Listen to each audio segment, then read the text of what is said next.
Bonjour à tous, si vous êtes présentement sur cette vidéo, c'est que l'Alberta ou le Canada vous intéresse. Exactement. J'ai préparé des petites questions, des sujets que j'ai moi-même pas trouvé quand j'étais venu ici. Honnêtement, j'ai regardé beaucoup sur TikTok, Insta, YouTube et j'ai trouvé très peu d'informations. Il y en a beaucoup sur le Québec. Beaucoup d'informations sur le Québec en général, surtout côté francophone. Ouais. Peu d'informations sur l'Alberta et la Colombie-Britannique en général. Bon, première période, on va partir sur un peu le budget de départ. Pourquoi moi-même je suis parti au Canada. D'abord j'étais à Montréal, voilà, et après je suis venu ici à Calgary. Je suis parti, je devais avoir mes économies de... Je suis parti, j'avais 20 ans. Aujourd'hui j'en ai 22. Voilà, si j'avais... je devais avoir 10 000 euros, mais bon, voilà, j'ai travaillé... je travaillais à Burger King avant, j'ai fait de l'intérim. J'ai fait une année d'alternance et puis voilà, j'ai jamais été un gros dépensier dans ma jeunesse. Mes parents m'ont aussi mis de côté de base. Donc voilà, alors le sujet c'est que le PVT c'est ça. Voilà, le sujet du PVT c'est que ils imposent 2500 $, donc de souvenirs de dollars minimum pour venir s'installer dans le pays. C'est clairement pas assez, c'est même pas un mois. C'est même pas un mois en réalité. La réalité, c'est que on se dit qu'on va vite trouver du travail, mais il faut arriver quand même avec à minima 6 mois d'économie. Je pense que 6 mois à être assuré de pouvoir payer son loyer, payer ses charges et avoir de quoi aussi s'amuser et découvrir le pays, ça c'est quand même très important. Donc voilà, parti avec un bon stock de côté. Moi, je suis parti, j'avais déjà un travail, j'avais un jeune pro, j'étais pas en PVT, donc c'est différent. Donc j'avais pas d'inquiétude concernant le job, mais si vous êtes amené à venir en tant que PVTiste, déjà, je vous conseille, si vous partez pour un projet très long terme sur le Canada, évitez le Québec, qui est une région peu propice à l'immigration long terme, on va dire. C'est possible, mais honnêtement très compliqué. Sauf pour les professions de la santé, les professions très particulières qui gardent. Mais si vous avez en tant que jeune PVTiste, c'est très compliqué. Si vous comptez rester au Canada sur du long terme, évitez de rester au Québec pour votre avenir. Ça risque d'être... vous allez être un petit peu déçus, je pense. Je vous conseille quand même d'éviter de commencer à venir pendant l'hiver. C'est quand même une région assez compliquée. Soit clairement. Venez pendant l'été, comme ça vous pouvez faire des démarches un peu sympas, profiter de l'été. Ou alors venez juste après l'hiver, c'est que l'hiver... voilà, je suis arrivé en mai. l'hiver, voilà. Mais en mai, je suis arrivé à la fonte des glaces. Voilà, fonte des glaces et c'est très agréable. C'est la fin de l'hiver, les gens ressortent, donc on va dans la rue et en fait on croise tous les sourires canadiens. On se dit que c'est toute l'année comme ça, mais non, c'est vraiment au printemps que les gens sont très contents de sortir. Si vous comptez, vous dites putain, je vais arriver pendant l'hiver, ça va être trop bien. Ça dépend ce que vous aimez, mais voilà, l'hiver est quand même plus calme, même beaucoup plus calme que la période estivale, printanière et automnale. Je sais pas si on dit automnale. Peut-être, automnal. On va me dire. Et spécifiquement à Calgary quand même, faut préciser parce que d'expérience, Montréal, ça bougeait quand même beaucoup plus l'hiver. Là, faut avouer que Calgary, c'est quand même extrêmement sportif. Donc les gens vont faire du ski, vont faire de la randonnée même en hiver. Là, on est dans un cadre absolument magnifique à 1 heure de Calgary, 1 heure en voiture. Les gens sont très portés nature, sont très portés sport. Mais c'est vrai qu'il y a beaucoup moins de festivals en hiver. Je sais qu'à Montréal, il y a beaucoup de festivals gratuits. Concernant le salaire, moi, je suis à 26 $ de l'heure. Ça fait 21,50 net. Ça doit faire 13 ou 14 euros net. Voilà, à savoir que le SMIC est quand même indépendant de chaque État et qu'en Alberta, en l'occurrence, on est sur du 15 $ de l'heure. Voilà, c'est sur les emplois au SMIC. Ouais, ça dépend aussi des régions, de plein de choses. Voilà. Mais Colombie-Britannique, c'est 19 $. Il y a plein je crois que c'est 16 ou 17, quelque chose comme ça. Voilà, mais c'est des tafs vraiment alimentaires où c'est pas très bien payé. Mais globalement, vous allez retrouver des salaires un peu équivalents à la France. Un petit peu mieux payé en fonction des secteurs. Moi, le domaine de la construction est beaucoup mieux payé que la France, donc c'est agréable. Mais voilà, c'est pas des salaires australiens. Ça reste mieux payé qu'en France, je trouve. Donc c'est assez intéressant. Concernant le fait d'avoir un travail, moi j'ai jamais galéré. Je suis en construction, donc j'ai toujours eu un travail. Alors j'ai eu 2 visas, en visa fermé, visa de permis de travail fermé. Donc je suis toujours lié aux 2 employeurs que j'ai eus. Donc j'ai jamais eu de problème avec ça, donc je vais laisser plutôt Antoine en parler de ses expériences. De mon côté, moi je suis plutôt dans la banque finance. Écoute, en 2 mois, j'ai pas encore trouvé de travail. Voilà, ça c'est le point. Pour les salaires, on l'a quand même intéressant, mais ça c'est un gros sujet sur les emplois qualifiés notamment, c'est la première expérience canadienne. Ça c'est un sujet peut-être qu'il faudra en parler, mais les employeurs exigent souvent qu'il y ait quand même une première expérience. Alors ça peut être pas forcément dans le domaine, il y en a beaucoup qui le disent. Vous pouvez avoir une première expérience en boulangerie, dans un magasin ou peu importe. Ils sont un peu réticents si vous avez jamais rien fait. Il faut avoir déjà travaillé sur place pour pouvoir dire je connais le marché canadien, j'ai déjà pu travailler avec des gens, je sais m'adapter. C'est vraiment ce qu'ils cherchent. Et après, un emploi qualifié. Voilà, et n'hésitez pas aussi à sortir des sentiers battus et de vos domaines en réalité, parce que vous allez vous dire, un PVT, ça peut être autant vu comme du long terme que comme une expérience de vie avec pourquoi pas la possibilité de bouger en Australie après ou de rester sur le territoire canadien. Ne vous fermez pas de porte, voilà, à ce niveau-là. Concernant un peu la vie sur place ici à Calgary, moi, j'ai obligatoirement besoin d'une voiture pour travailler. La voiture, c'est une petite Honda Civic de 2008 qui roule à sa vitesse, à son échelle. J'ai payé 3100$.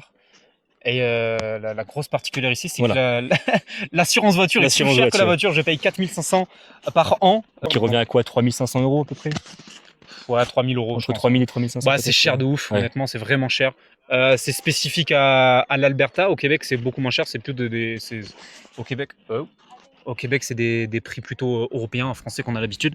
Une chose qui coûte moins cher en Alberta, du coup, pour un peu balancer, notamment sur les taxes. Savoir que au Québec, je crois que c'est entre 15 et 20%, on va faire un peu large, de taxes sur la TVA. Voilà, sur la TVA globalement, classique, la TVA. Alors, il y en a plus ou moins élevé sur le carburant ou les produits non transformés et tout, machin. Ici, il n'y a pas de taxe provinciale, donc il n'y a pas de taxe Alberta, il n'y a que la taxe du Canada, qui est de 5,5, je crois. 5%. 5%. Voilà. Des petites économies tout le temps. Concrètement, là en France, vous payez 20% sur la TVA, bah, ici c'est 5%, donc voilà, donc ça fait plaisir. C'est quand même un gain de pouvoir d'achat là-dessus. Le carburant, alors et là en ce moment il est un peu plus cher, il est à 1,70$ canadiens, ça fait 1,10€, mais j'ai l'habitude de le payer 1,60, 1,50 quand ça va bien. Il fluctue vraiment rapidement, du coup ça fait 1€ le litre globalement. Ça fait, tu fais ton plein à 40-50 € pour faire un peu une conversion. Putain, il y a des bourdons, c'est vous là. Les bourdons et les abeilles, moi, je vais finir juste sur ma partie personnelle, sur le fait que combien je peux arriver à économiser par mois. J'ai un loyer à 710$. Je suis en colocation. J'ai trouvé un très bon plan. Honnêtement, je suis avec un Québécois, ça se passe extrêmement bien dans une maison qui est toute neuve, donc je suis au max. Le carburant de la voiture, on va dire grossièrement 150$. L'assurance de la voiture, 350$. Parce que c'est laissé sur l'année et que j'ai payé 2 mois dès le début. Des courses, on va être en 200-300$ par mois peut-être. Ouais, je pense que je dois économiser entre 2000 et 3000$ par mois en fourchette basse et haute. Peut-être un peu moins, voilà, entre 1800 et 2500$ peut-être. Ça fait peut-être un SMIC français. Ouais, peut-être. Ouais, c'est ça. Sachant que je gagne... Tu mets 1500€ de côté tous les mois. Ouais, je gagne peut-être 4000$ par mois. C'est très bien, ça fait 2006. Après, voilà, il y a plusieurs sujets par rapport au monde du travail. C'est que effectivement, les salaires sont plus élevés ici parce qu'il y a moins de charges sociales. Effectivement, les vacances, ça c'est un sujet. C'est pas 5 semaines par an, c'est 2 semaines légales. 2 semaines légales et les entreprises proposent souvent une semaine supplémentaire, donc 3 semaines. Ça dépend. Il y a aussi possibilité d'avoir des congés sans solde. Il y en a beaucoup qui le font. Moi, et puis je travaille entre 40 et 50 heures. Voilà, aussi. Donc je travaille plus, mais je gagne plus aussi. Donc voilà, ça vient pas. Et on aussi, pas sur le 35 heures français, le monde du travail est très fluide. C'est-à-dire que tu te fais embaucher très rapidement, mais tu te fais virer très rapidement aussi. Oui, j'en parlerai. Un peu de production là-dessus. J'en parlerai de quand j'étais au Québec. Voilà, c'est ça. Voilà, globalement, on gagne plus, mais on travaille aussi plus. Donc, mais après, c'est la méthode américaine, américaine du Nord. Donc, on fait avec. C'est le modèle économique qui veut ça. Nous avons choisi le Canada, Antoine. Alors, le Canada en tant que tel, j'étais déjà venu à Montréal et j'avais vraiment eu un coup de cœur sur le pays. Voilà, c'est quelque chose que je voulais vraiment revenir ici, tout simplement. Enfin, j'ai eu tout simplement un coup de cœur sur le pays. Et je voulais, sortir un peu des chemins battus, des sentiers battus. Ne pas aller au Québec et plutôt m'orienter vers une province francophone. Je suis arrivé avec un niveau assez moyen en anglais, on peut dire. Tes souhaits.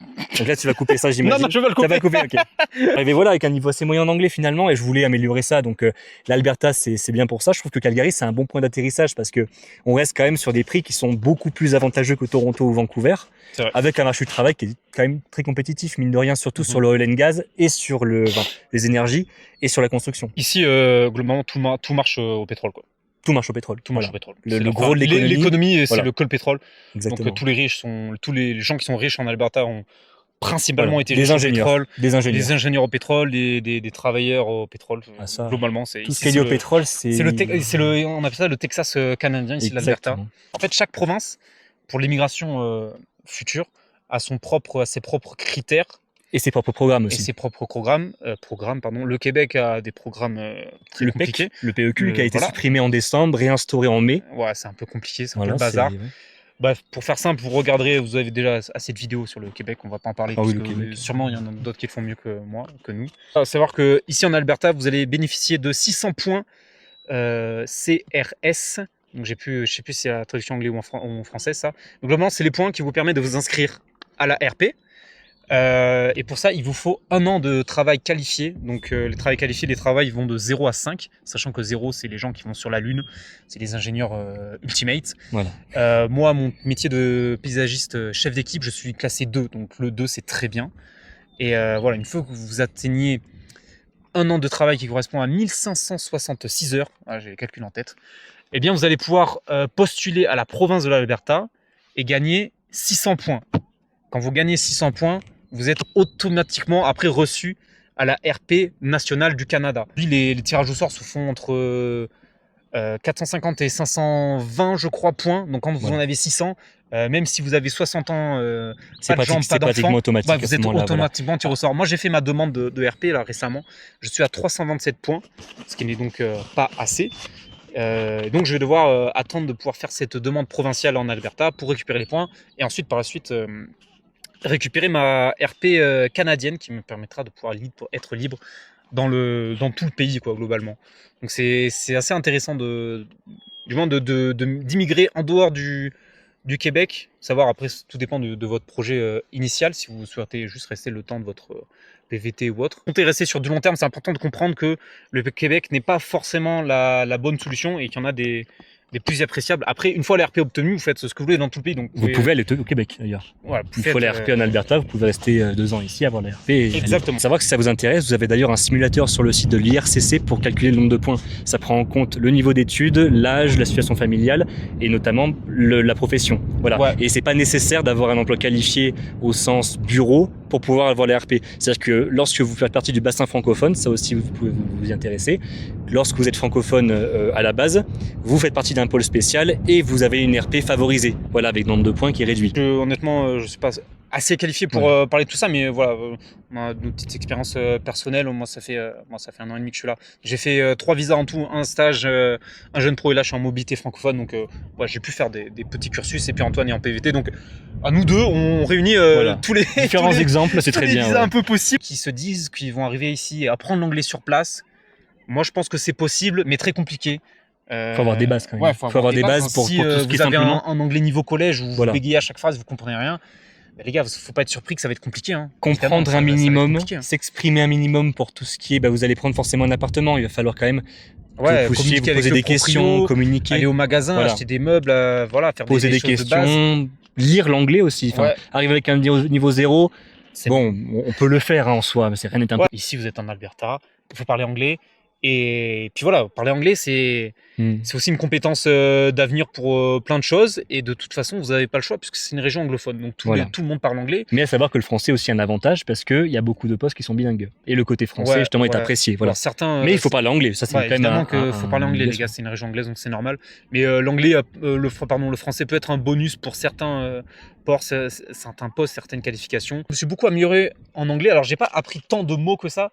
Mais l'écoute, le fait d'être constamment dans un environnement anglophone, j'ai plus de mal à écouter l'anglais, à comprendre l'anglais. Je le comprends beaucoup mieux, même si je le parle toujours aussi. Oui, il peut y avoir des bugs, il peut y avoir des mots, tu réfléchis à ce que tu vas dire. Mais en fait, on passe tous d'un anglais scolaire à un anglais plus courant, plus quotidien, sans avoir le stress de se faire comprendre, et même si c'est pas très compréhensible, les gens ils font l'effort. Ils font vraiment l'effort parce que des fois c'est du charabia, les mecs ils arrivent à déceler 2-3 mots et ils comprennent ce que tu veux dire. Combien de temps on compte rester ici? Personnellement, je suis arrivé ici le 3 mars 2025 en jeune pro à Montréal. J'ai quitté Montréal parce que j'ai perdu mon job et je suis arrivé ici pareil mars 2026. Moi, je ne quitterai pas le Calgary jusqu'à obtenir ma RP. Et suite à ça, je verrai un peu les projets. Possible que je bouge, possible que je reste un petit peu plus sur place. Mais voilà mon ambition. Donc, j'envisage jusqu'en 2028 de toute façon. Donc, d'ici là, j'aurai, j'espère, obtenu ma résidence permanente. En fait, on en revient un peu à ce qu'on disait, c'est que Calgary, c'est un très très bon point pour atterrir ici au Canada. Nos 2 premiers sujets avec ce petit point de vue, dont on va continuer à avancer. Après 3 heures de marche, il faut préciser. Et de côtes. C'est vrai que les côtes sont intenses, mais franchement, en fait, c'est vraiment magnifique. Et puis, on peut marcher 50 mètres et avoir un paysage complètement différent de 50 mètres d'avant parce que, je sais pas, on a un peu tourné, la montagne n'est pas la même, la rivière n'est pas la même. Donc ça évolue beaucoup, ça change beaucoup et c'est très appréciable. On va un petit peu tout résumer ça parce que c'est vrai que je pense que le job est quand même une partie assez importante quand on vient ici. Ouais. Peut-être un premier pan sur la recherche d'emploi.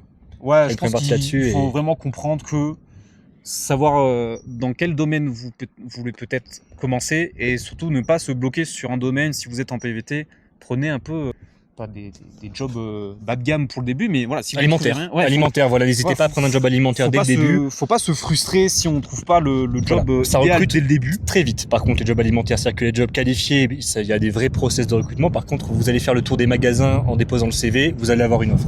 Il y a du boulot là-dessus, donc il n'y a pas à vous inquiéter par rapport à ça. Et comme je disais tout à l'heure, la première expérience canadienne, donc forcément, il y en a beaucoup qui passent par là, même ceux qui veulent des jobs qualifiés. Voilà. Ici, les salaires sont valorisés.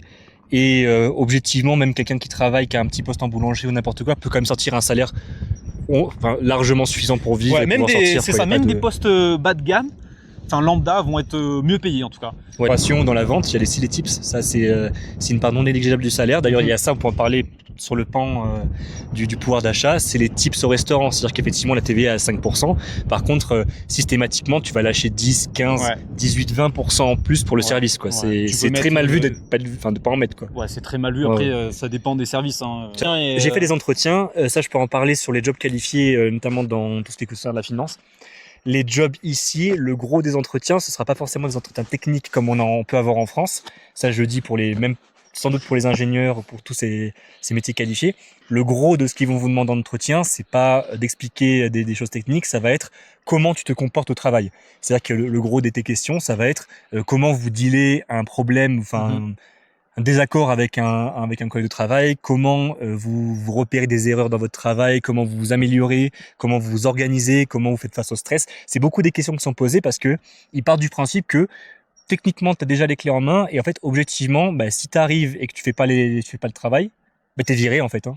Donc, ils posent beaucoup de questions sur ce qu'ils appellent les behaviors, c'est les comportements en fait. Voilà. En fait, ils partent du principe que vous avez déjà les compétences. Exactement. Voilà. Et du coup, ils laissent la chance sur les compétences, ils cherchent quelqu'un de sympa en fait. Voilà, ils cherchent quelqu'un qui vont améliorer l'entreprise, mais en fait, ils partent du principe que tu as déjà les compétences pour le poste. Du coup, ils cherchent à savoir pourquoi tu veux vraiment le poste. Qu'est-ce qui fait que tu vas améliorer l'entreprise? Exactement. Et beaucoup sur les anciennes expériences, parce qu'ils cherchent des gens expérimentés, plus d'ailleurs expérimentés que diplômés.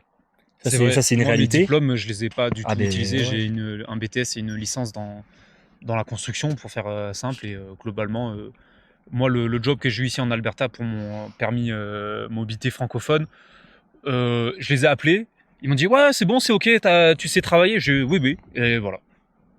Mais moi, dans le truc de la construction, ça s'est passé comme ça sur les 2 fois. Alors la première entreprise au Québec, je connaissais déjà, j'avais déjà fait un stage avec eux, donc je les connaissais déjà, c'était plus simple.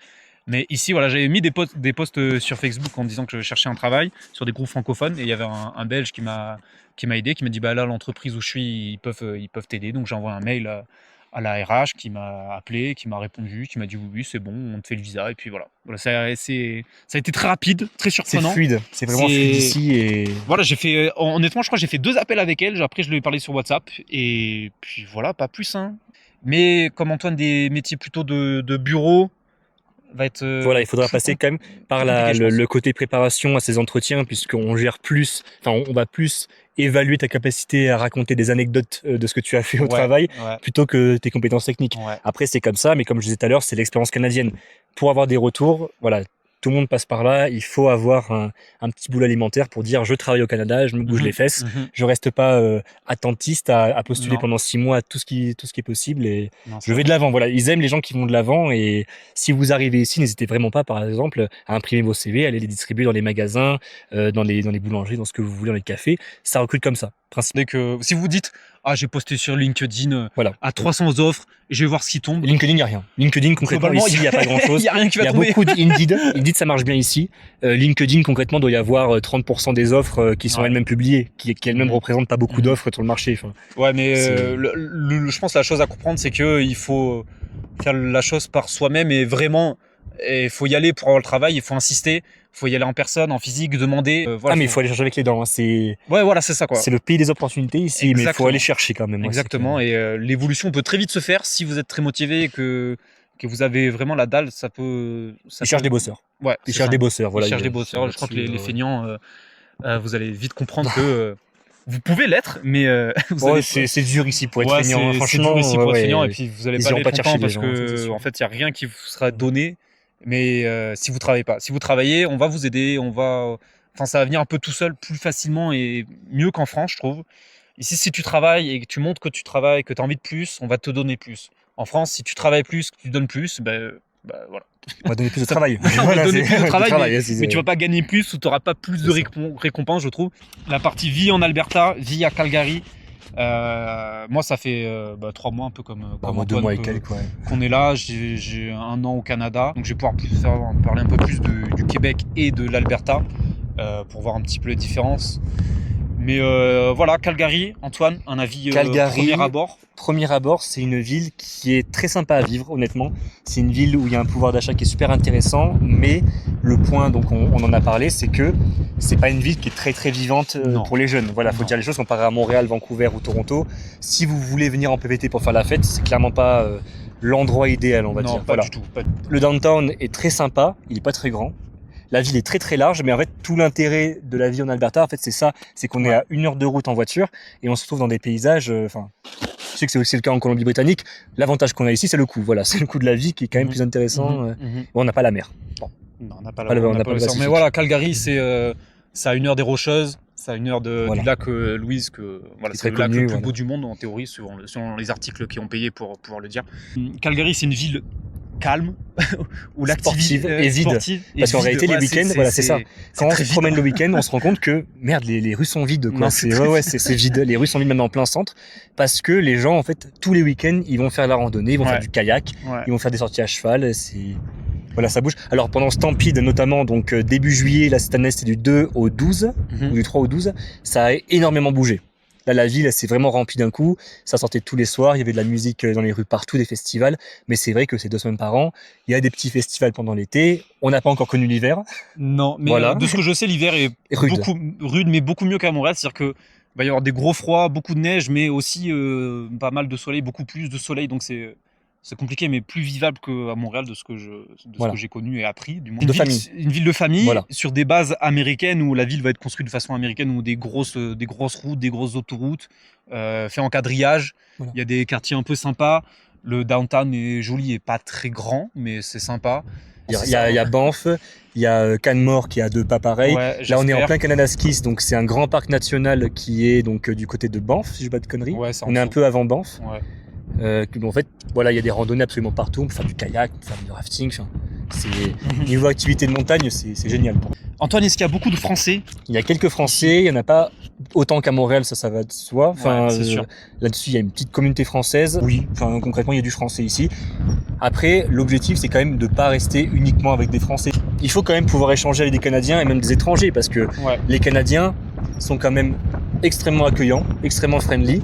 Je trouve les Canadiens, ça va être comme les Américains, ils sont très friendly. Mais il y aura toujours cette barrière entre on est amical au travail, on est amical en dehors. Mais après, je rentre chez moi. On va pas s'inviter tu vas pas venir chez moi. Il y a beaucoup plus de Français au Québec qu'au Montréal, c'est normal, c'est francophone. Mais je trouve que les Français d'ici sont plus qualitatifs. C'est un peu bizarre à dire. Ça, je saurais pas dire après. Mais moi, de mon expérience, en fait, comme il y a beaucoup plus de Français à Montréal, on va être un peu plus déçu de certains, mais du coup c'est proportionnel quoi. Et comme ici il n'y en a pas beaucoup, tous ceux que j'ai rencontrés étaient un peu plus soudés, contents d'être ensemble. Ouais, les gens sont soudés, voilà, les Français sont soudés ici. Donc c'est ça, comme c'est une plus petite communauté, et même les Québécois francophones. C'est-à-dire que les Français et les Québécois, en fait, ils marchent un peu de main dans la main ici. Ouais, c'est vrai. C'est les francophones contre les anglophones. Il y a ce côté-là quand même aussi. Alors qu'au Québec c'est québécois. Ouais, français québécois. Francophones, enfin tous les autres francophones du coup. Bon, il n'y a pas de guerre et tout, mais ça se ressent. Enfin là, francophone, ça inclut aussi les Québécois. Donc je me caille les couilles vraiment, c'est un truc de ouf. Je suis en train de. Bref, voilà, pas beaucoup moins de francophones, ce qui est sûr, mais je trouve les francophones plus qualitatifs, ça, en termes spécial. Mais vous avez. Mais quand il y a moins de monde, il y a moins de tout et n'importe quoi. Là, c'est des gens qui savent pourquoi ils sont ici. Exactement. C'est pas je vais à Montréal parce que il y en a beaucoup qui sont comme ça dans cette démarche en disant je vais à Montréal ou à Québec par facilité parce que je veux pas parler anglais. Il y a c'est vrai que quand au quotidien on parle pas sa langue maternelle, il y a quand même une difficulté, il faut pas dire le contraire. Mais justement, ça c'est intéressant. Et l'avantage, c'est que tous les papiers administratifs sont en français. Quand tu vas à la banque, tu peux avoir un banquier qui est francophone. Ouais, dans les 2 cas, ça te propose sur les applis, moi sur l'appli de la banque, si j'ai envie d'avoir rendez-vous, ça me propose français ou anglais parce que c'est francophone et anglophone. Le pays a les 2 langues officielles, donc vous aurez en théorie tout le temps le choix sur des documents, sur des trucs un peu touchy, je sais pas, l'immigration, des trucs comme ça. Vous pouvez vraiment demander à avoir en francophone, ce qui aide. Bon, je sais pas si après, qu'on soit clair, les Albertains ne parlent pas en français. Non. Voilà. Ils l'apprennent au collège. Ils l'apprennent au collège pendant 2 ans où ils apprennent à dire je m'appelle. Ouais. Les couleurs et voilà. Ouais. Moi, étonnamment, j'en ai un qui au travail qui parle très bien français. Ouais. Mais parce qu'il a appris le français et que ça lui a plu, mais sinon tous les autres c'est je m'appelle, bonjour, je m'appelle, bonjour, enchanté, ouais. Et moi il y en a un, je lui ai appris à dire une petite bite, donc à chaque fois qu'il me voit il dit oh une petite bite, voilà exactement. Ça le fait rire. Voilà. Tes sécurités. Bon, c'est pas un sujet ici. C'est pas un sujet ici. C'est pas un sujet. C'est pas un sujet ici. On n'en parle pas. Bah, c'est pas ça. Alors, il y a une réalité, c'est la crise du crack. Voilà, la crise du crack et du fentanyl en Amérique du Nord. Ouais. Ça, moi, j'avais un peu l'idée que ça, c'était surtout sur San Francisco, New York. Il pouvait y en avoir à Vancouver. En réalité, c'est dans toutes les villes. Toutes les villes, que ça soit des petites villes ou des grandes villes, il y aura des gens qui sont des craquettes. Ouais, des craquettes. C'est péjoratif, mais des gens qui ont des soucis avec la drogue dure et en fait, qui sont dans les rues mais il y en a partout. Voilà, ça c'est quelque chose qu'on peut pas éviter. Mais sur la question de la sécurité, bah en fait, ils iront pas emmerder quelqu'un. Ouais, en fait, quand il dit que c'est pas un sujet, c'est que il y a pas de, on n'y pense pas. Quoi. Ouais, il y a rien. Enfin, tu rentres à 1h du matin, il y a rien. Ouais, enfin, ouais. Nous non, tout va bien. Moi, les quelques fois où je suis sorti et même à Saint-Pete, toutes les filles, elles sont comment dire, sans être dénigrant, elles sont non, elles sont bien tranquilles, tu vois. Enfin, ouais, voilà, tranquille. Une soirée, donc... je dirais, elles sont en petite tenue, elles sont en mini-short ou en débardeur. Et il y a pas de regard, il y a pas d'attitude, il y a pas de problème. Comme il dit, c'est pas un sujet, genre il y a pas de question d'insécurité. Personne se pose la question. Voilà, il y en a qui vont prendre le bon et le mauvais de plein de trucs, je comprends. Honnêtement, niveau sécurité, ça défonce la France. Hein. Bon, il y a pas de. Le Canada en général, c'est connu pour ça, mais c'est que malgré la crise du crack, ça reste quand même. Il y a pas de souci quoi. Non, le seul, c'est pas une sécurité, mais le fait de les voir, ça fait mal au cœur. C'est le seul truc, mais c'est par ça bon. Et voilà, de façon générale, c'est quand même très sécuritaire et très appréciable à vivre. Enfin, dernière question. Antoine, est-ce que la France te manque ? Bien sûr, la France nous manque malgré tout. La culture en général, tout ce qui est la bouffe, ça c'est indéniable. En termes de qualité alimentaire, là, on fait vraiment mieux que la France. Sans vouloir dénigrer le Canada, on fait vraiment mieux que la France. En général, l'Europe est réglementée sur l'alimentation. Voilà, là-dessus, on a quand même des normes réglementaires qui font que aujourd'hui la nourriture est de meilleure qualité et quand même, on sent clairement la différence quand on fait les courses. Prix, sont quand même corrects ici, j'ai l'impression. Ouais, alors beaucoup vous râler, mais en fait, si tu fais la conversion avec l'euro, c'est à peu près ça. Après, se promener dans des petites villes, ça c'est quelque chose qui me manque un petit peu. Les centres-villes, les walkables. Les villes walkable où tu peux te promener. Alors moi j'habite dans le centre de Calgary, donc je peux largement marcher, aller me promener. Mais lorsqu'on va à minimum en dehors, c'est très très grand, donc on se retrouve nécessairement à prendre la voiture. La réalité c'est que les transports en commun sont pas très développés. Il y a le C-Train, mais bon, le C-Train a ses limites. Ouais, je comprends le fait que il y a pas vraiment de ville d'étape, ville dortoir, ville campagne, des petits coins un peu mignons. Il y en a, mais ça, je sais pas, ça va être loin ou en fait, c'est une ville qui a 100 ans. Grosse ville. C'est une ville qui a 100 ans, Calgary. Elle a se développé autour du pétrole et de l'énergie. Forcément, ils y sont allés à l'américaine. Donc forcément, c'est des grandes routes. Et en fait, il y a que de la bagnole. Quoi. C'est complètement. Donc il y a moins ce charme français, européen. Voilà, c'est très européen. Ce qui est normal, c'est en Amérique du Nord. Donc il y a pas. C'est le nouveau continent. Voilà. Faut pas être surpris par rapport à ça. C'est normal. Comme ça, ouais. Après, ça c'est tout le monde. Et on a tous un petit coup de blues. Ça oui, après quelques mois, semaines. Quelques mois, où l'excitation de la nouvelle vie, l'excitation du... La lune de miel. Voilà, la lune de miel passe un petit peu et on se rend compte en fait qu'il y a des défauts. La réalité revient que c'est compliqué certains pour avoir un job ou c'est ça. Et on commence à se sentir un peu, ah merde, est-ce que j'ai fait le bon choix ? Et ça arrive vers au 2e mois, 3e mois, je l'ai eu quand je suis arrivé à Montréal, mais ça arrive un peu à tout le monde. J'ai eu un peu aussi. Voilà. Clairement, en fait, c'est l'alimentation. Et peut-être le décalage culturel qui fait que des fois tu te dis j'aimerais bien me téléporter une semaine en France et revenir, tu sais. Après côté famille, chacun est attaché à ses familles ou non. Je suis parti tout seul, Antoine aussi. Voilà. Beaucoup font le choix de partir tout seul et les gars, ça se passe bien. Il y a pas de, tout le monde fait des rencontres de façon plus ou moins rapide, mais spontané. C'est spontané. Des fois un événement, des choses comme ça. Il faut pas avoir peur de sortir tout seul pour faire des rencontres. Même si je sais que c'est très perturbant, très bizarre. C'est stressant. Mais c'est stressant. Le cerveau, en fait, ne sait pas où il va, donc il se jette un peu vers l'inconnu et on stresse. C'est très stressant. J'ai beaucoup stressé avant de venir, Mais qu'est-ce que tu veux, c'est l'expérience. Il y a rien qui vous sera donné. Et si vous voulez faire des rencontres, il faut aller faire des rencontres. Et puis c'est l'aventure aussi. C'est l'aventure. Enfin, tu pars, tu sais pas ce qui va t'arriver. Écoute. Voilà, et en fait, c'est vraiment génial parce que comme tu sais pas ce qui va t'arriver, tu prends tout comme elle vient, comme ça vient. Tu prends tout voilà. Donc t'es toujours dans la recherche, toujours dans plein de choses. Et donc moi j'ai rencontré un premier groupe de Français parce que en faisant des posts sur Facebook, il y en avait une personne qui m'a ajouté sur un groupe Facebook, rencontré, et puis cette personne-là connaît une autre personne. Et après, ça va très vite. Honnêtement, ça va très vite. Il faut vraiment enlever cette image quand on est en France de ce groupe-là, machin, ceci, cela. Ici, ça va très vite. Tout va très vite. Les gens partent, reviennent aussi vite. Moi, je suis là pour théoriquement jusqu'en 2028. Alors, je vais pouvoir, j'espère faire jusqu'en ma RP, tout ça, plein de choses. Mais voilà, les groupes de francophones, ils changent. Ça fait des cycles. Il y a des gens qui sont là jusqu'en septembre. Après, ils vont aller ailleurs. Il y en a qui vont arriver en septembre, mais on les connaît pas, mais ils vont peut-être rejoindre le groupe parce qu'ils ont vu un post, parce qu'ils ont vu une annonce. Quand on vient ici, qu'on n'a pas de connaissances, c'est pas un problème. Hein. Voilà. C'est pas un problème. Ça va se faire. Ça va très vite. Après, il faut sortir. Et c'est vrai que quelqu'un qui est naturellement introverti devra quand même se faire un peu souffrance, mine de rien. Aller voir les gens, parce que les gens ici sont extravertis. Le gros des gens, des Canadiens, même des gens qui vivent ici, les Américains, même les Français, même les Français qui vivent ici deviennent extravertis. Moi, je le suis devenu en France. J'avais pas trop la mentalité. J'étais pas très sociable, j'avais pas trop envie. Et finalement, ici, je le suis devenu à mort, quoi. J'ai aucun problème à sortir. Les gens sont friendly, sont doux, en fait. Tu peux parler avec eux, c'est très agréable. Et, moi, je conseille le voyage clairement. À 300%. Et puis même au-delà de ça, en disant, on parlait de la résidence permanente, mais le PVT, ça peut être une expérience de 2 ans, tout simplement. Ça peut être 2 ans de voyage, 2 ans d'expérience, et après un retour en France ou d'autres projets.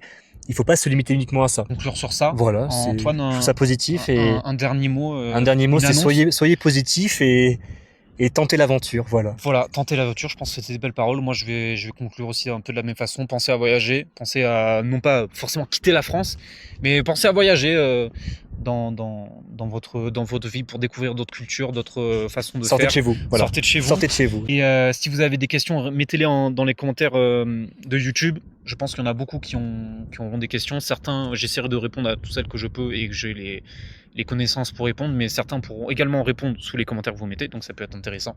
Et voilà, j'espère que cette longue vidéo aura permis d'aider tous les gens qui s'intéressent à l'Alberta, à Calgary. Voilà, si vous avez des questions, mettez-les dans les commentaires et ça pourrait aider beaucoup de personnes.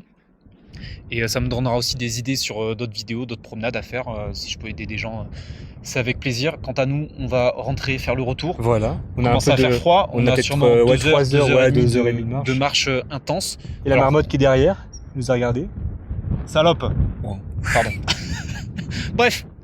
Salut à tous. Salut.